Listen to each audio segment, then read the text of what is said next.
The posting said, "Need someone who doesn't blink." I answered it as a joke, the way you answer anything at 2 in the morning when you're broke and bored and certain nothing will come of it.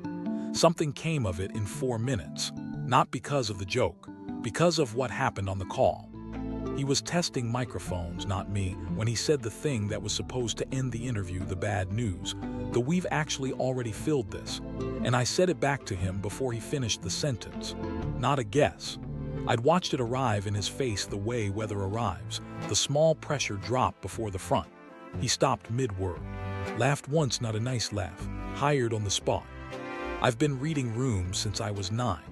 Nobody trained me for it, and nobody would have wanted to. It stopped being a party trick around 14 and became the only warning system I had for what was about to happen to me in a house where you needed one. You don't get proud of a smoke detector for going off. It doesn't choose to notice smoke. It just can't do the other thing, the not noticing, that everyone else seems to manage without trying. Camera 2. That's what the credits will say if this ever airs, the cut we actually shot.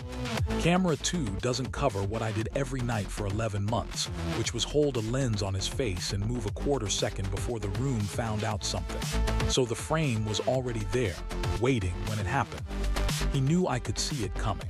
That was the whole problem. That was the whole show.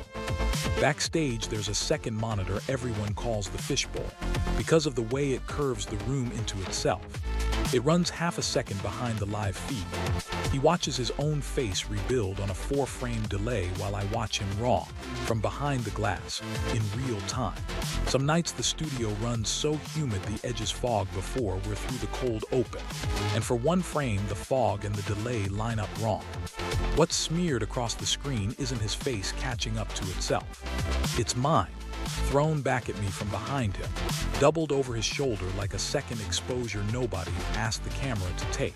Sometimes when the room gets humid enough, I can't tell which one of us the screen is actually showing. I wipe it before every stream. 3 swipes, corner to corner, the cuff of my sleeve already gone soft and gray from doing it. Not for him. The fog is back by the second segment no matter what I do. I do it because for about 4 seconds after I wipe it, the glass is honest.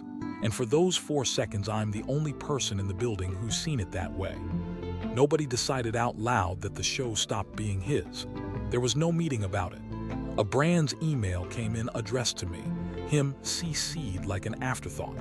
People started arguing online about the camera girl like she'd always had a name. He kept blocking out shots that put me in frame more than the schedule called for. And neither of us said a word about what that meant, on set or off it, the whole 11 months. I should feel like I won something. Some nights I do.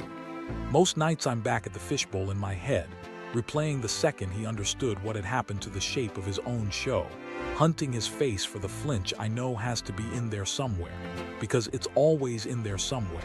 I have never once in my whole ruined perceptive life failed to find the tell.